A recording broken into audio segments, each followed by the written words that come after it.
In this video, I'm still going to talk a lot about vocabulary.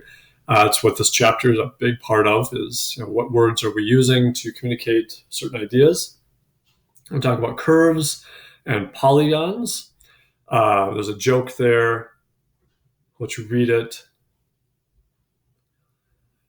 Baby said when the bird flew out the window, polygon. Aw, that's my bad joke, but there you go. So polygon. Moving on. Curves and polygons. So there's a couple of definitions here. You will need to know these definitions.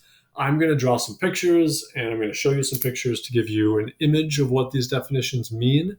I've mentioned it before, and I'm sure I'll keep saying it, that we are definitely visual learners, and it's very helpful to have a pictorial image of what these definitions are talking about. So a simple curve versus a closed curve versus a polygon. A simple curve is a curve that does not cross itself. It could start and stop at the same point, but it doesn't need to. An example of a curve that is not simple, that we draw often, or some people draw often, I guess, would be that kind of a star. This is not a simple curve because it crosses itself. So this would not count as simple. So I'm going to put not simple. It's a curve, but it's not simple. That feels flipped. Let's try that. There we go. Not simple. There we go. So that's not a simple curve. You could draw a similar star. Somebody could draw a similar star. I'm going to pretend that's a similar star. Oof, that's a bad one, but that's all right. So that's a star, but that is simple. It is a simple curve because it does not cross itself. You can tell I practiced this ahead of time. A closed shape does start and stop at the same point. So actually both of them started and stopped at the same point, and so they're both closed, but this one here is both simple and closed.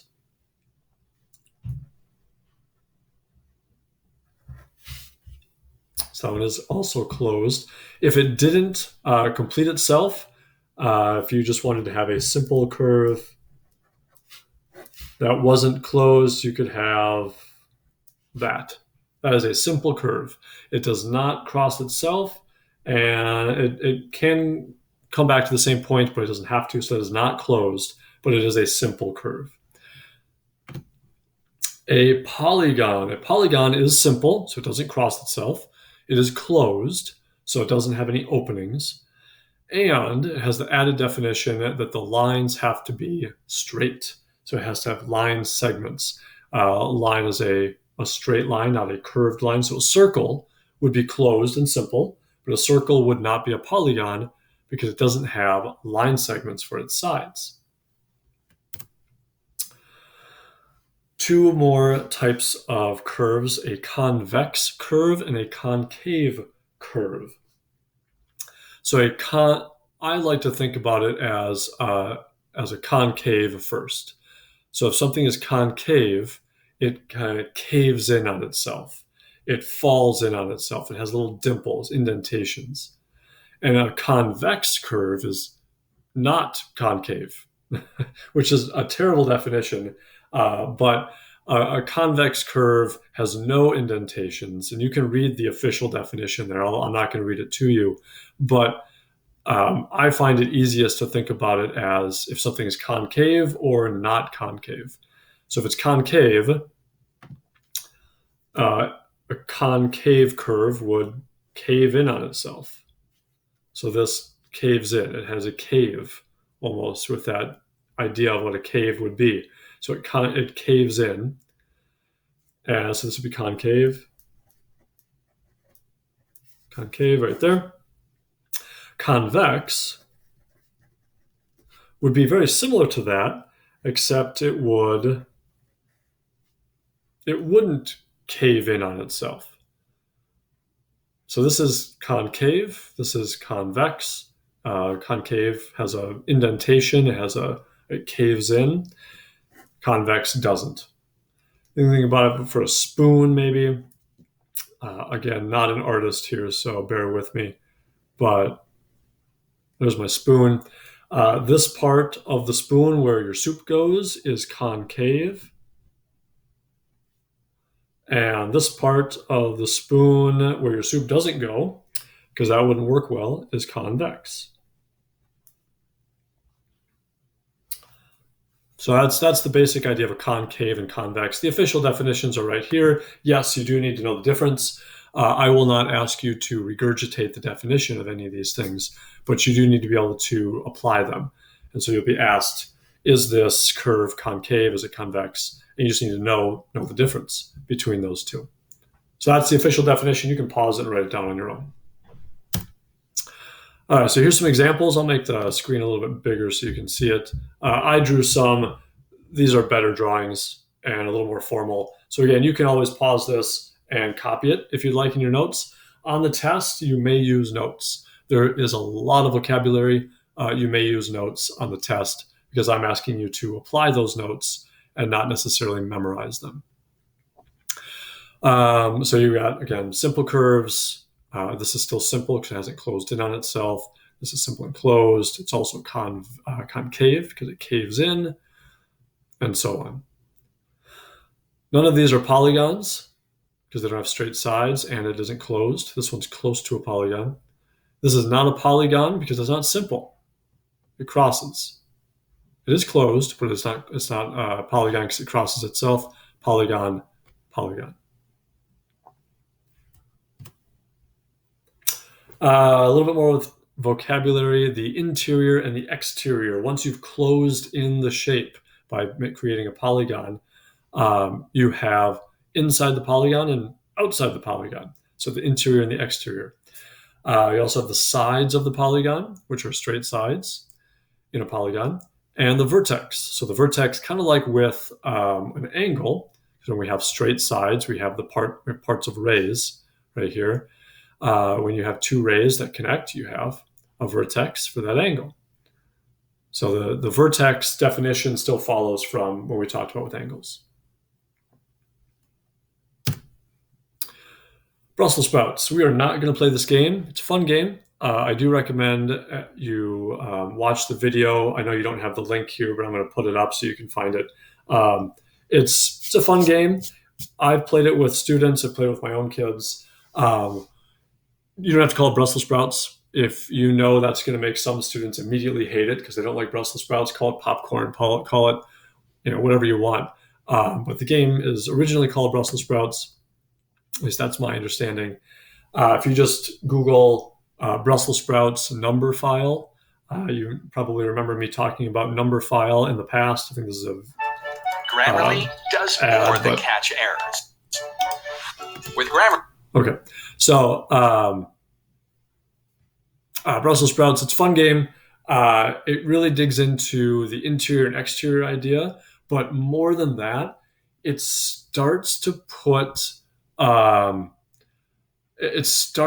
students on the mindset of something that's much higher level of math, called Euler's. Euler's characteristic. So Euler's characteristic of a plane, which is complicated, but it's a pattern that you can start to feel out at almost any level. And so this game that she's doing on the board here, on the screen, and I'll let you watch the video on your own, starts to put this together. And this idea of the interior and the exterior of polygons, they're not polygons, but the concept is the same. And this really high level concept of Euler's characteristic of a plane. And it's really all about patterns, and it's an interesting idea. So even if you don't make this a unit where you really dig into this high-level math idea, play the game and ask, what patterns do you see? How did you know you were going to win, and all this other stuff? And even if you can just throw out the idea of higher-level math, introduce that there is this higher-level math idea that plays in, and then move on from there and don't come back to it, that's okay. It's going to be in the back of their mind somewhere that they've seen this before, that they've talked about this concept and these patterns before. And that's a great thing to do. So if you have indoor recess one day or something and you need something to do, play Brussels sprouts or call it popcorn, whatever. and start to develop some patterns. And it certainly can't hurt, even if you don't make it a full unit where you assess and do all that other stuff. Okay, we would do that in class. We're not. Last thing I'm going to do in this video is, again, vocabulary. Let's see how many of these you know. So a triangle is a polygon with 3 sides or vertices. Four-sided, pause it, think about them, see if you can get through the whole list on your own. I'm assuming you paused it, assuming you tried it. So a four-sided figure, a four-sided polygon would be a quadrilateral, not a square, because that's a type of quadrilateral, but a quadrilateral is four-sided. A pentagon is 5-sided. A hexagon is 6-sided. Those ones show up a lot in math class and outside of math class. We see these shapes quite often. Quadrilaterals, triangles, pentagons, hexagons show up in nature all over the place. Snowflakes, it's going to snow here soon. 7-sided, you don't see very often. That is a heptagon with a P, hept. I had a student once who said, I remember that because it's like hepatitis. I don't know if I would use that as your example, but that's how they remembered it. So heptagon. 8 is an octagon. You see these quite a bit, and you hear the word oct quite a bit, even in like Marvel comics. Spider-Man fights Octavius, Dr. Octavius. So octagon, an octopus, that word shows up, oct, quite often. So that's a good one to reemphasize. 9, you don't see too often. 9 is a nonagon, which is kind of funny because it almost feels like you're saying it's not a polygon, a nonagon. So nonagon is 9. 10 would be a decagon. Dec, we do often talk about. A decathlon is a 10 sport event. A decade. So a dec does show up quite often. A decimal, DEC, a decimal is base 10. 11, we don't really hear much about 11. An undecagon, UN. So it's like a 1 decagon. Un is 1 in a lot of languages, uno, or un in Latin, e pluribus unum. I guess it'd be unum. What is it in French? Is close to un. So there are different languages that 1 is pronounced or spelled similar to un. So undecagon, UN, decagon. And 12 is a dodecagon, D-O, decagon, dodecagon. Again, in French, it'd be deux. And I'm sure I'm pronouncing that in a really terrible way. Spanish, you've got dos, so D-O, 2 decagon. That's very common, dodecagon. After that, they do have names. I just don't know them, and they don't show up very often. So we just, at that point, call them an n-gon. N-gon could be a 13-gon, or a 14-gon, or a 15-gon, or a 17-gon. It could be any sided gon, and we would call it an n-gon, or a whatever the number is, gon. 50-gon would be a 50-sided polygon. I said that was going to be the last thing, and I think I lied. Yes. There's one other thing I wanted to talk about. On a flat plane, which is what we are dealing with for the most part, is a flat plane, flat piece of paper. That's called Euclidean geometry. Euclid, I've talked about him before. My favorite avenue in Albert Lee is Euclid Avenue. Euclid, famous mathematician. And in Euclidean geometry, which is what we'll spend most of our time in, 3 is the smallest sides you could have on a polygon. A triangle is the fewest number of sides you could have on a polygon. You can't draw on a flat piece of paper a 2-sided polygon because you'd have to curve the lines in some way to make it closed. But Euclidean geometry is not the only type of geometry. I'm not sure if I can get this to work on here. It might work. You could also have a sphere. You could have something called spherical geometry. So I have a sphere here, a basketball. I went to NDSU, North Dakota State University, for my undergraduate, and that's where we got this from. But On a sphere, you can have a two-sided polygon. And this can be a fun way to, fun for me anyways, as a teacher, to challenge your students. Can you draw a two-sided polygon? You're going to have some that try and say, yeah, I can do it, and then find out they can't. But on a sphere, you can do it. And here we go. So I've got straight lines. That is a straight line there. And I've got a second straight line right here. There we go, straight line right there. And they connect. That is a closed, straight-sided, simple curve. We call that a polygon. And that is a two-sided polygon. So it can be done. It just can't be done on a flat plane. A sphere is a very interesting thing, and we're going to talk more about spheres in chapter 13. We're going to talk about globes and how all that kind of stuff works in chapter 13. I'm also going to show you later on how on a sphere, these angles in a triangle are different. They add up to a different number than they do on a flat plane. So there you go. You can do a two-sided polygon. It just can't be done on a flat piece of paper. I'm going to stop there.